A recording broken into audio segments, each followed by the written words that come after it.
अस्सलाम वालेकुम। Programme review के साथ मैं हूं आलिया शब्बीर। नाजरीन, पहले पीटीआई मुश्किल में थी, जो कि अब भी है मुश्किल में, लेकिन हुकूमत इस वक्त दबाव का शिकार नजर आ रही है और सुप्रीम कोर्ट के एक फैसले ने अब पासा पलट दिया है और जो हालात और मंजरनामा है ये हुकूमत के हक में बिल्कुल भी नहीं है। क्या हुआ है, क्या होने जा रहा है, आज के प्रोग्राम में बात करेंगे और हमें एक्सक्लूसिव तौर पर ज्वाइन किया है ऐसी शख्सियत ने जिनका नाम ही उनका तारुफ है। हमारे साथ हैं फवाद चौधरी साहब। अस्सलाम वालेकुम फवाद चौधरी साहब, बहुत बहुत शुक्रिया आपने प्रोग्राम में ज्वाइन किया।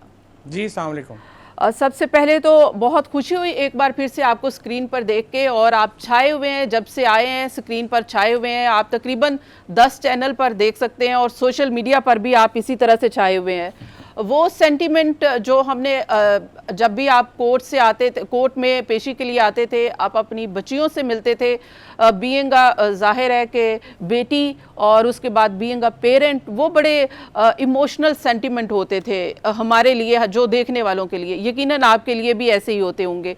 तो आप जेल में कुछ वक्त रहे, फिर किसी पार्टी में शिफ्ट होने की कोशिश की, अब हतमी तौर पर आपने फैसला कर लिया है, जेल से बाहर आ गए हैं, अब फैसला कर लिया है कि आगे क्या करना है।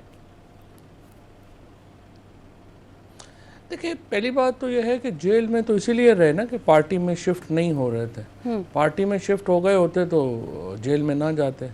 तो जाहिर है कि जो एक ऑडियल था, जो जिसकी तरफ आपने इशारा किया कि कितनी तवील कैद बंद की सहूबतें, तशद्दुद, ये सारे जो है, जो अनफॉर्चुनेट है, पाकिस्तान में नहीं होना चाहिए था लेकिन हुआ। और उसके बाद हम अपनी पार्टी के साथ रहे और अब भी पार्टी के साथ हैं। राइट। अच्छा, जेल से जाहिर है कि मुख्तलिफ केसेस हैं आपके ऊपर, एक केस नहीं है, मुख्तलिफ केसेस हैं, उनमें बेल पर आप आए हैं। ये जाहिर है कि ये सियासतदानों की जो जेलें होती हैं वो केसेस की बुनियाद पर या अदालतों से बेल लेने की बुनियाद पर तो नहीं होती, वो तो किसी डील के नतीजे में ही होती हैं। तो क्या आपका बाहर आना किसी डील का नतीजा है?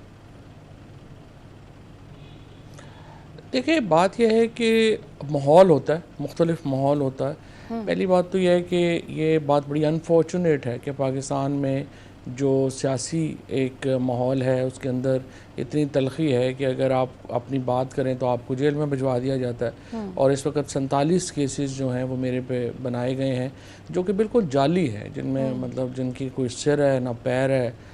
और उसमें यह भी शामिल है कि मैंने अपने हलके में डकैती की और 4 बोरी यूरिया खाद और 5 चारपाइयाँ चोरी कर लीं। तो इस किस्म के वाहियात और घटिया जो हैं वो मुकदमे जो हैं वो आपके ऊपर बने हैं। और ये जो रिहाई है वो एक स्पेस क्रिएट हुई है जहाँ जुडिशरी खड़ी हुई है अपने हक़ के लिए, और जुडिशरी ने फैसला किया है कि इनफ इज़ इनफ। उस माहौल का फ़ायदा जो है बहुत सारे लोगों को हुआ है, उसका फ़ायदा हमें भी हुआ है।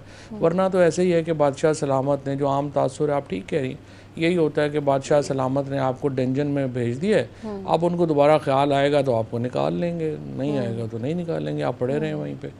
तो लेकिन ये अल्हम्दुलिल्लाह शुक्र है कि थोड़ी सारी कोई जुडिशल स्पेस पैदा हुई है। राइट। तो आपने असूली तौर पे ये फैसला कर लिया है कि अब पीटीआई में ही रहना है। तो जो आपने एक आईपीपी ज्वाइन की थी उसके बारे में वो जो कुछ भी हमने मनाजर देखे, गो के वो नज़र आ रहा था कि आपकी विलिंगनेस नहीं थी, लेकिन आप पार्ट ऑफ दैट थे कि आप उस इवेंट में शामिल थे। तो वो सब क्या था? क्या वो दबाव का नतीजा था? ज़ाहिर है, वो तो मैंने डिटेल से कई दफ़ा बात कर दी है, बता दिया है। और देखिए ना, अगर आईपीपी में शामिल हो जाते तो कोई प्रॉब्लम नहीं था। आज हमने मुझे तो अपने हलके में फॉर्म 47 की भी ज़रूरत नहीं थी। इस बहाने मौजूदा हुकूमत को भी एक एमएनए जेन्युइन मिल जाता, जो अदरवाइज़ अटक से लेके लाहौर तक एक भी एमएनए जो है वो नहीं बन सकी, एक भी नेशनल असम्बली की सीट नहीं जीत सके, तो हम वज़ीर बन जाते। लेकिन ये तो इमरान खान का हम पे बड़े एहसानात हैं, उनका बड़ा ताल्लुक़ है, हमारी पहचान है तहरीक इंसाफ। तो हमने पहले ही फैसला किया था कि पार्टी नहीं छोड़ सकते, और उसी की सज़ा जो है भुगती है, और उसी की सज़ा भी भुगत रहे हैं कि सुबह रोज़ निकलते हैं, मुल्तान से शुरू होते हैं, फिर फैसलाबाद, फिर पिंडी, फिर लाहौर, कौन कौन सा शहर है जिसमें हम पे जो है वो पर्चे नहीं हैं। तो ये एक माहौल है अनफॉर्चुनेटली जो चल रहा है। अच्छा भी जैसे कि आप कह रहे हैं कि अब आप पीटीआई का हिस्सा है, लेकिन हालात कुछ और बताते हैं और इस वक्त का जो ग्राउंड रियलिटी है वो कुछ और बताती है। क्या आपने जो दूसरी पार्टी ज्वाइन की उस वक्त ये लग रहा था कि आपने जब पीटीआई के ऊपर बुरा वक्त आया तो आपने साथ छोड़ दिया और आप शायद उन लोगों में से नहीं हैं? ये कैसे लगा आपको? जब जाहिर है कि दूसरी पार्टी जब मतलब दूसरी मुझे आप बताइए आपको कैसा लगा? जी, जब दूसरी पार्टी कब ज्वाइन की? जब आईपीपी में जब उनके कब ज्वाइन की? जब आप वहाँ पे मौजूद थे तो उस वक्त जब आपका नाम लिया गया तो ये सब तो सबने देखा ना। सही है। तो उस वक्त नहीं तो उसका मतलब ये है कि आपने पार्टी छोड़ दी। तो उसका क्या मतलब? आपसे मैं मिलने आ जाऊं पब्लिक न्यूज़ के ऊपर तो इसका मतलब ये है कि मैं पब्लिक न्यूज़ ज्वाइन कर लिया। नहीं, आप उस इवेंट में कॉमन सेंस भी होती है को जब आप एंकर होती हैं तो आपको एक उम्मीद ये होती है कि थोड़ी अकल भी होगी और ये उम्मीद भी होती है कि आप थोड़ा एनालाइज करने की सलाहियत भी रखती होंगी। इस तवक्को के साथ आप जो है वो इस नशिस्त पे बैठते हैं। तो जब आप इस तवक्को के साथ इस नशिस्त पे बैठते हैं तो फिर आपको चाहिए कि अपनी बैकग्राउंड नॉलेज आपके पास होना चाहिए, आपको उन वाक़यात का पता होना चाहिए। अगर आप खुद नहीं देख सकें कि पाकिस्तान में किस तरह से जो फस्तायत और बर्बरियत खुसूसन यहाँ पे हुई है और उसको अगर वरना अदरवाइज़ आप अपने रिपोर्टर्स से पूछिए कि किस तरह से किन हालात में क्या हुआ। मैंने सबसे एनालाइज करना चाहिए आपको। मैंने सबसे पहले ये कहा कि जो कुछ भी हुआ आपके साथ और जो जिस तरह से आप पेशियों के ऊपर आते रहे, जो मनाजर देखे गए, दिल दुखता था उस वक्त। यकीनन उस वक्त ये नहीं है पाकिस्तान की आवाम आपके साथ है, ये नहीं है, लेकिन जो लॉयल्टी का जिक्र पीटीआई के साथ किया जा रहा है या जिस वक्त जिस पीटीआई को आप चाहते हैं कभी भी आप उनके साथ हैं, उसके जाहिर है कि जो सपोर्टर हैं वो ये सवाल पूछते हैं कि उस वक्त क्या हुआ था कि जब मुश्किल थी तो आप दूसरी पार्टी के साथ बैठ गए थे। पूछता जो देखिए पहली बात तो यह है कि मुश्किल तो अब भी है। जिन लोगों के लिए मुश्किल उस वक्त थी, मुश्किल उनके लिए अब भी है। जिन लोगों के लिए उस वक्त मुश्किल नहीं थी उनके लिए मुश्किल अब भी नहीं है। मुझे नहीं पता कि आपको कौन सपोर्टर मिला है। लेकिन फैक्ट चले मैं इसको रिफ्रेज कर लेती हूं। वो 10 से ज़्यादा लोग नहीं, आखिर मेरा बात सुन लीजिएगा। अब देखिए गुज़श्ता 48 घंटों में 10 से ज़्यादा लोग पीटीआई के जो मीडिया सेल के हैं वो गायब हो गए हैं, मिसिंग पर्सन है। रिजवान हमारे जो मीडिया के थे वो 10 दिन से गायब, मैं 10 दिन से भी ज़्यादा हो गया, वो गायब है। सो पीटीआई के ऊपर तो बड़ा इस वक्त बर्बरियत फस्तायत का जो दौर है वो जारी है और उसमें कोई कमी नहीं आई। सो जो भी ये बंदा ये बात करता है इसका मतलब ये है कि उसको उस पर तो कभी ये वक्त आया ही नहीं। बाहर बैठे हुए लोगों का शायद और हो मामला, उनको ना पता हो पाकिस्तान में, लेकिन आप जैसे लोग जो पाकिस्तान में ही रहे हैं, आपने सारे मामलात को बड़े करीब से देखा है, तो मुझे नहीं लगता कि आपको क्या वाक़या हुआ है जिससे आपको लग रहा है कि हालात बदल गए हैं और पीटीआई की वो जो मुश्किलात हैं वो अब नहीं रही। फैक्ट इज कि वो मुश्किलात तो बढ़ गई हैं। बिल्कुल पीटीआई के लिए मुश्किलात हैं। तहरीक इंसाफ के साथ जो खड़ा होना है वो बड़ा मुश्किल काम। लेकिन जाहिर है कि बानी पीटीआई जेल में है, मुश्किलात अभी भी हैं, बहुत सारे लोग जेल में हैं, मुश्किलात अभी भी हैं। लेकिन मुश्किलात फवाद चौधरी के लिए थोड़ी रिलैक्सेशन आई है माहौल में, बाहर जेल से बाहर आए हैं, तो उस तनाजुर में बात हो रही है। अगर ये बात की जा रही है कि जाहिर है कि आपकी लॉयल्टी के ऊपर तो शक नहीं किया जा रहा, मकसद ये जी आपकी लॉयल्टी के ऊपर शक नहीं किया जा रहा, लेकिन उस वक्त प्रेस कॉन्फ्रेंस करवा के जो मुकदमे सही है। हाँ, लेकिन कहाँ प्रेस कॉन्फ्रेंस की मैंने? नहीं, प्रेस कॉन्फ्रेंस तो आपने किसी को प्रेस कॉन्फ्रेंस करवाई जा रही थी, कोई दूसरी पार्टी में जाके उनके साथ बैठ रहा था, कहीं ना कहीं शेल्टर कहीं किसी तरीके से हो रहा था। तो वो बहुत सारे अली जैदी साहब जैसे लोग कह रहे थे कि हमसे वो बहुत बड़ी भूल हो गई, हमारी सबसे बड़ी वो गलती है, कोताही है जो हमने की है। तो अगर उनके साथ बैठना, आप भी उस वक्त बैठे हैं, तो क्या आपकी भी गलती है? नहीं, मेरी तो कोई गलती नहीं, मैं बैठे ही नहीं कभी। अच्छा, तो वो क्या मनाजर थे जब आप बैठे हुए थे? आईपीपी का फर्स्ट सेशन था और उनकी लाउंजिंग हो रही थी, तो उस वक्त सारे पीटीआई के लोग बैठे थे। इतनी दफ़ा मैंने अपने इंटरव्यूज़ में सारी चीज़ें जो हैं वो बता दी हैं। वहाँ पे कोई भी अपनी मर्ज़ी से नहीं बैठा हुआ था। To be fair with even Ali Zaidi, Imran Ismail, ये जो बाकी वहाँ पे MPAs हमारे सारे जो बैठे हुए थे, वो कौन सा बेचारे को मर्ज़ी से थोड़ा बैठे हुए थे, ज़ोर ज़बरदस्ती से जो है वो इवेंट था और ख़त्म हो गया। इसीलिए तो आपने देखा वो पार्टी ही नहीं चल सकी। वो एक इवेंट की पार्टी थी बस, उसके बाद तो खुद जहांगीर तरीन साहब, बाकी सब लोगों की जमानतें जब्त हो गई, तो ख़त्म होगी पार्टी। अच्छा, कभी ये बनी जोर नहीं। ज़बरदस्ती सिर्फ आप पे थी, यानी कि शाह महमूद कुरैशी पर नहीं होगी, वो तो नहीं गए उसमें, इसके अलावा डॉक्टर यास्मीन राशिद पर नहीं होगी और आलिया हमज़ा पर नहीं होगी और नहीं। दीगर वो लोग जाहिर है कि उन पे भी होंगी, लेकिन वो लोग नहीं गए। ऐसा ऐसा ही है। चले आगे बढ़ते देखिए जी, जी मेरा ये ख्याल है कि ऐसा नहीं है, ऐसा नहीं है। उन लोगों के ऊपर जो इस वक्त भी जो है वो इशू ये है कि वो शायद टॉप कैडर था जो पार्टी का, जो निशाना बनाया गया था। इसके अलावा जो इलेक्टेबल्स थे, MNA MPs जो थे, 40 से ज़्यादा MNAs जो थे, वो उसमें जो है वो शामिल किया गया। इसका मकसद ये था कि पार्टी का जो इलेक्टेबल कैडर है उसको तोड़ दिया जाए। तो वो इलेक्टेबल कैडर जो था उसको ही निशाना जो है वो फिर बनाया गया।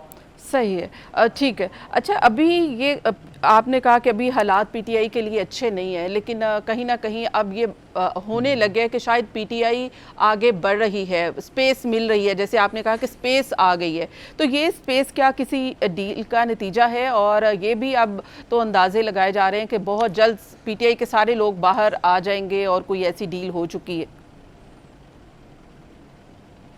देखिए, पहली बात तो ये कि ये बड़ी मीडियोकर बात है ये कहना कि जो भी चीज़ हुई है वो डील के नतीजे में हुई है। यानी इमरान खान 14 महीने से जेल में हैं, उनकी बेगम जो हैं वो जेल में हैं, इद्दत जैसे लग़्व और वाहियात मुकदमों का उन्होंने सामना किया है। शाह महमूद कुरैशी साहब जिनका कोई भी कसूर नहीं है, उनको बेल मिल गई है, साइफ़र केस ख़त्म हो गया, इसके बावजूद वो बाहर नहीं आ पा रहे।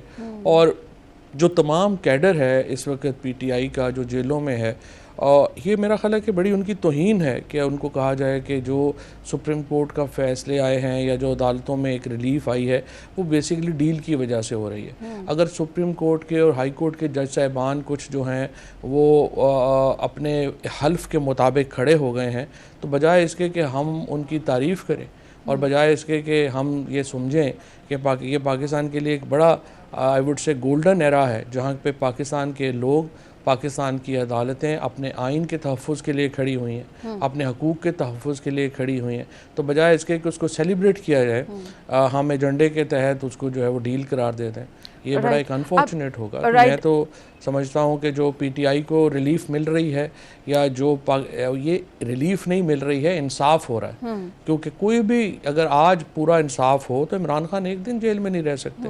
शाह महमूद कुरैशी, जहाज चौधरी साहब, यास्मीन राशिद, उमर चीमा, महमूद रशीद साहब एक दिन जेल में नहीं रह सकते। तो ये तो सिर्फ बेइंसाफ़ी की इंतहा है कि ये सारे लोग, आलिया हमज़ा, ये सब लोग जेलों में। अच्छा, इस वक्त PTI के ऊपर पाबंदी की बात हुकूमत कर रही है और पीपल्स पार्टी को भी मनाने की कोशिश की गई है और पीपल्स पार्टी ने भी उसके ऊपर इजलास तलब कर लिया गया है। तो क्या PTI के ऊपर पाबंदी से अगर लगाई जाती है तो उसके ऊपर उनकी सियासत पे फ़र्क पड़ेगा? देखिए, उनकी सियासत पे क्या फ़र्क पड़ेगा? ये जो PTI के ऊपर तो पाबंदी ही है 1.5-2 साल से। PTI कौन सा, आपने इलेक्शनों में हिस्सा नहीं लेने दिया, इंतखाबी निशान आपने छीन लिया, हम जैसे लोगों को आपने इलेक्शन नहीं लड़ने दिया, आपने हमें जो है वो उठा के जेलों में फेंक दिया। उसके बाद जो सारा पाकिस्तान के अंदर निज़ाम हुआ है, चला है, ये PTI पे तो पाबंदी है अमली। और अब अगर उसको वो एक और करना चाहते हैं तो इमरान खान की सेहत पे क्या असर पड़ेगा? राइट, लेकिन अगर दूसरी तरफ देखा जाए तो पार्लिमानी सियासत तो इफेक्ट होगी, पार्लिमान से बाहर आ जाएंगे।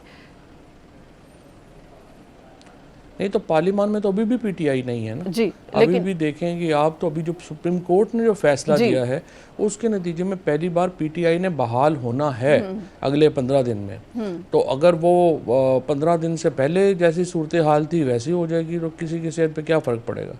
सो सवाल ये नहीं है, सवाल ये है कि सियासत में पाबंदियाँ लगा के फैसले नहीं होते। सियासत में नैरेटिव्स जो हैं वो बनाए जाते हैं। आप अपनी सियासत के बल के ऊपर जो है वो अपने आप को ज़िंदा रखते हैं, उसको आगे चलाते हैं।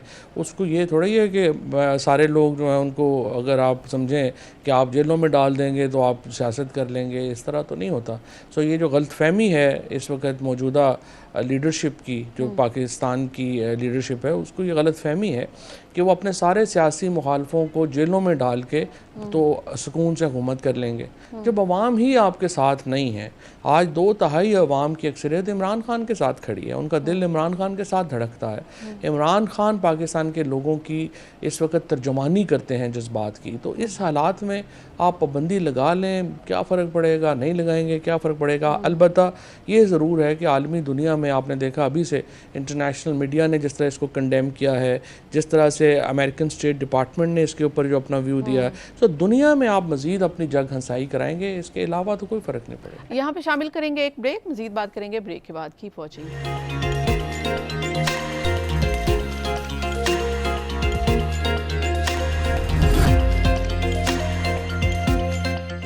Welcome back. बात करते हैं फवाद चौधरी साहब से। अच्छा, दूसरी तरफ मौलाना फजलुर रहमान साहब ये दावा कर रहे हैं कि पीटीआई शायद असेंबलियों से इस्तीफ़े दे दे और अपनी हुकूमतें भी छोड़ दे एक बार फिर से। क्या अगर ऐसा पीटीआई इस बार डिसीजन लेती है तो क्या वो सही होगा? अल्टीमेटली तो यही होना है ना। देखिए, फौरी तौर पे नहीं देगी, लेकिन जाहिर है जो 6 महीने बाद दे देगी, 8 महीने बाद दे देगी। ये निज़ाम तो नहीं चल सकता। जो फॉर्म 47 के ऊपर निज़ाम खड़ा है, जाहिर है इसने गिरना है और नए इंतखाबात की तरफ जाना है। सो मौलाना फजलुर रहमान साहब की जो स्कीम है या जो स्ट्रेटजी है वो बिल्कुल दुरुस्त है। उसमें आपने इस्तीफ़े तो देने, और कब देने हैं अलबत्ता टाइमिंग के ऊपर बात हो सकती है कि अभी नहीं देने, 6 महीने बाद देने, लेकिन इस्तीफ़े तो देने हैं। हुकूमत आपने हुकूमतों से बाहर आपने आना है और एक स्ट्रेटजी के तहत, एक हिकमत अमली के तहत ज़ाहिर है कि आपने फॉर्म 47 का जो स्ट्रक्चर है उसको गिराना है और दोबारा इसको एक जेन्युइन जो पाकिस्तान के अवाम की उमंगों के ऊपर मबनी हुकूमत है वो बननी है। अच्छा, हुकूमत गिराने के दो ही रास्ते हैं। एक तो फिर सड़कों पर आकर कुछ खुदा न खास्ता कोई अनारगी होती है, दूसरा फिर ये है कि वही है जो तरीक़ेकार के ज़रिए पीटीआई की हुकूमत को घर भेजा गया था। तो अब वो तो फिर अगर पार्लियामान से बाहर आ जाते हैं वो एक्सरसाइज नहीं कर सकेंगे। अनारगी की सूरत में पहले पीटीआई भुगत चुकी है कि वो क्या हुआ उनके साथ। अब दूसरी एक बार फिर से ऐसी कोई सिचुएशन हुई तो वो उनके हक़ के लिए बेहतर नहीं होगी। तो हुकूमत को सोच समझ, ख़ासकर पीटीआई को सोच समझ के फ़ैसला करना पड़ेगा कि वो क्या करते हैं। पहले भी पीटीआई ने असेंबलियों से इस्तीफे दिए जो कि उनके लिए सियासी लिहाज से कोई अच्छा फैसला नहीं रहा। नहीं, ये तो बिल्कुल दुरुस्त बात नहीं है। पहले जो इस्तीफे दिए और हुकूमत से बाहर आए, आज तहरीक इंसाफ की जो अवामी मकबूलियत है, तहरीक इंसाफ जिस अवामी मकबूलियत की महराज के ऊपर है, इसमें जो निज़ाम से बाहर आने का जो फ़ैसला था, और इमरान खान के यही बड़े फ़ैसले उनको मुमताज़ करते हैं बाकी सियासतदानों से। और आप निज़ाम में रह के तो निज़ाम से नहीं लड़ सकते थे। जहाँ जीबी में और कश्मीर में जहाँ हमने असम्बलियाँ नहीं तोड़ी, वहाँ पे पीटीआई देख लें कि वहाँ पे कहाँ खड़ी है। सो ये तो इमरान खान ने जो फ़ैसला किया उसके नतीजे में तहरीक इंसाफ एक इतनी बड़ी सियासी क़ुव्वत बन गई और इतनी बड़ी ये पोलिटिकल मूव थी कि हमारे जो मुखालफीन हैं उनको आइन तोड़ना पड़ा इस सियासी मूव को नाकाम बनाने के लिए।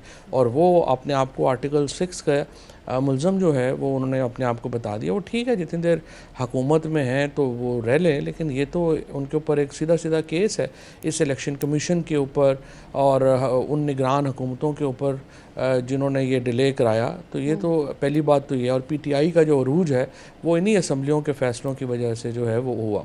दूसरी बात यह है कि देखिए, आपने जो बात कही कि ये होगा क्या कि आप तहरीक चलेगी, मिक्स एंड मैच भी हो सकता है। इस वक्त जो पार्लियामान है उसके अंदर तकरीबन 115 नशिस्तें हैं पीटीआई की, 5-6 जेयूआई की हैं। तो आपको 40 के करीब नशिस्तें चाहिए मज़ीद आपको कि ये पार्लियामेंट के अंदर तब्दीली आ जाए। और इस वक्त 50 नशिस्तें तो सिर्फ जो आपकी पंजाब की ट्राइब्यूनल्स हैं वो खोले हुए हैं। ओवरऑल सिंध की भी और मिला लें तो तकरीबन 80 के करीब नशिस्तें हैं जो खुल रही हैं और इनके जो फैसले हैं वो 45-50 डेज़ में आना शुरू हो जाएंगे।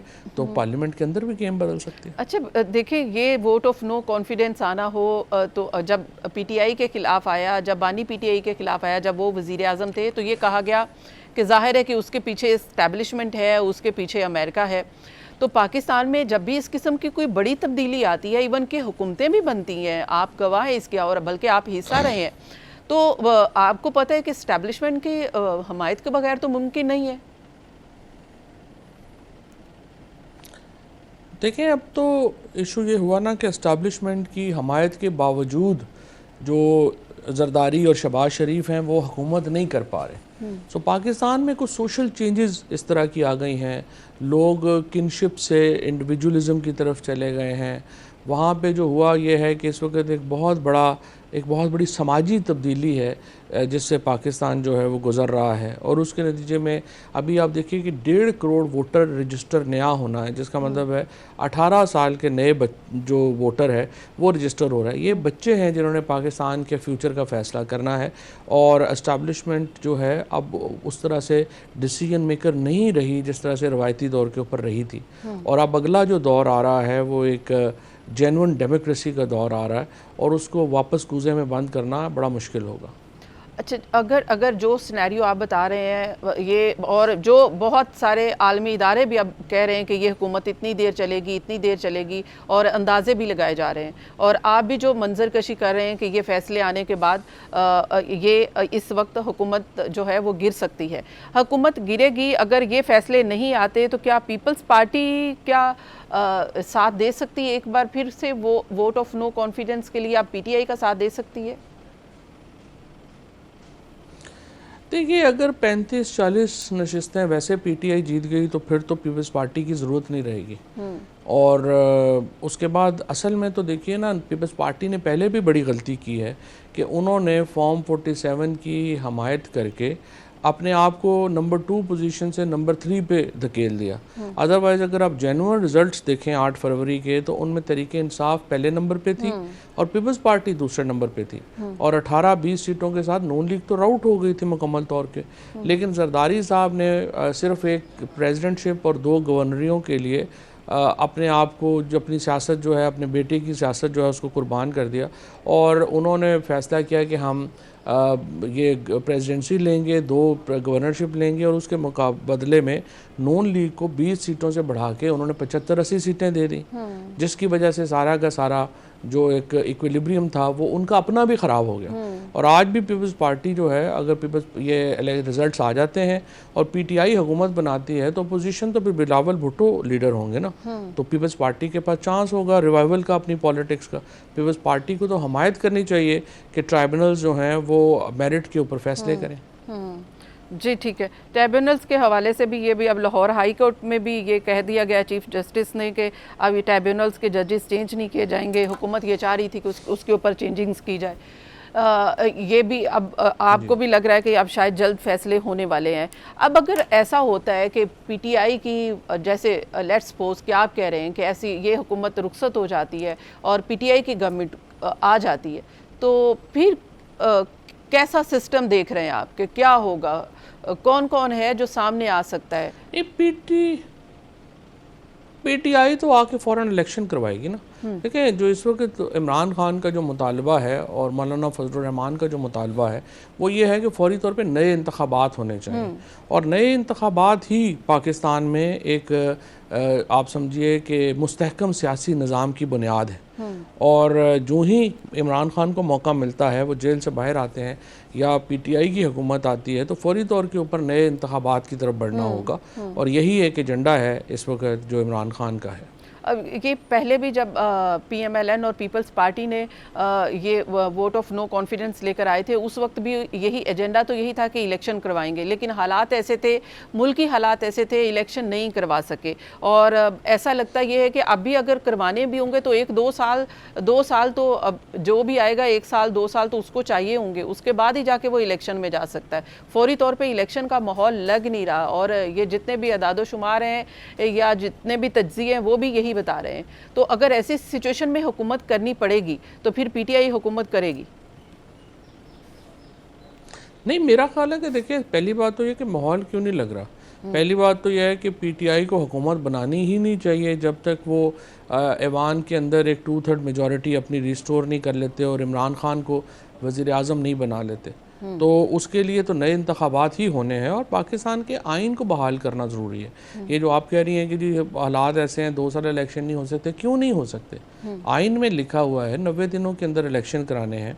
हमने सिर्फ इलेक्शन कमीशन रिकॉन्स्टिट्यूट करना है, क्योंकि मौजूदा इलेक्शन कमीशन, इलेक्शन कमिश्नर और मेम्बरान तो जाहिर है कि आप इन ओहदों के अहल ही नहीं हैं, साबित हो गया। सो इनको बदल के आपने क्रेडिबल लोगों को लाना है और जिन पे तमाम पार्टीज़ का इत्तफाक राय हो, और उसको साथ हमने आगे इलेक्शन करवाने हैं। यही एक असूल है जिसके ऊपर आगे बढ़ना चाहिए।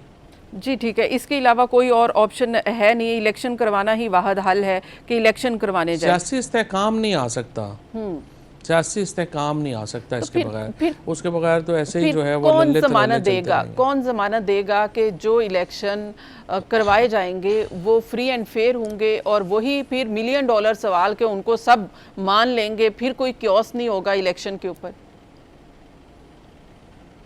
देखिए ना, बात यह है कि ये तो सामने पता चल जाता है, जो मीडिया है वो देख रहा है, ऑब्जर्वर्स देख रहे हैं, सबको नज़र आ रहा है ना। इलेक्शन कोई ऐसा प्रोसेस तो नहीं है कि जिसके ऊपर कोई आप, जिस तरह से अभी आपने देखा 8 फरवरी का इलेक्शन हुआ, लेकिन इसका नतीजा तो कोई नहीं मान रहा ना, क्योंकि सबको पता है कि इलेक्शन बुरी तरह जो है वो रिग हुआ, बुरी तरह उसमें धांधली हुई। ये तो नज़र आ जाता है कितना बड़ा प्रोसेस होता है। सो इसलिए जो भी ये होगा मामला, वो आप देखेंगे कि आपको पता चल जाएगा कि इलेक्शन सही हुआ है या नहीं हुआ। और जो लोग कराने वाले हैं, आज आप क्रेडिबल लोगों को, नासिर मुल्क साहब हैं और तारक खोसा साहब हैं, आसिफ को नासिर खोसा साहब हैं, ये इस तरह के जो क्रेडिबल लोग हैं, इवन तसद्दुक जलानी साहब हैं, ये सारे लोग हैं जिनको आप कह सकते हैं कि वो ये ज़िम्मेदारी लें और जिनके ऊपर तमाम कौम जो है उसका एक इत्तफाक है कि ये लोग जो हैं वो कभी बेईमानी नहीं करेंगे। अब जाहिर है कि आपके नज़र जो है वो अदालतों पर है और आप भी यही तवक्को कर रहे हैं कि अदालत के ज़रिए कोई ऐसे फैसले आएंगे, पीटीआई को रिलीफ मिलेगा और उसी रिलीफ के नतीजे में ये हुकूमत को घर भेजा जाएगा। लेकिन जाहिर है कि दूसरी तरफ जो हो रहा है, एडहॉक जजेस की तैनाती है और एडहॉक जजेस के लिए भी जो कोशिशें की जा रही हैं वो भी कहीं आड़े आ सकती हैं आपकी तवक्कुआत के? पहली बात तो यह कि मुझे तो अदालतों से कोई उम्मीद नहीं है। मेरा तो यही है कि अदालतें जो हैं वो सिर्फ़ अपने आइन के मुताबिक फ़ैसले करें। उनका कोई ये काम नहीं है कि वो कोई पीटीआई को देख के फ़ैसले करें या इस्टेब्लिशमेंट को देख के फ़ैसले करें या हुकूमत को देख के फ़ैसला करें। अदालत का काम है कि वो आइन को देख के फ़ैसला करे। और अभी ये जो हुआ है फ़ैसला रिज़र्व सीट्स का, इसमें यकीनन आइन को देख के फ़ैसला हुआ है और यही इस फ़ैसले की असल जो है वो स्ट्रेंथ है। अब जो एक सियासी हिकमत अमली है, इमरान खान को बाहर लाने के लिए, पाकिस्तान को सियासी इस्तेहकाम देने के लिए तो एक सियासी हिकमत अमली की रिक्वायरमेंट है।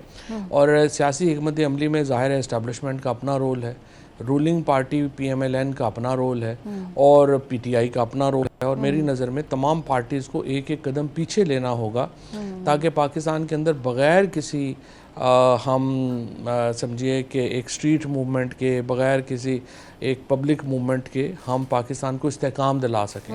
अदरवाइज़ तो पाकिस्तान में भी एक स्ट्रीट मूवमेंट जो है वो राइप है।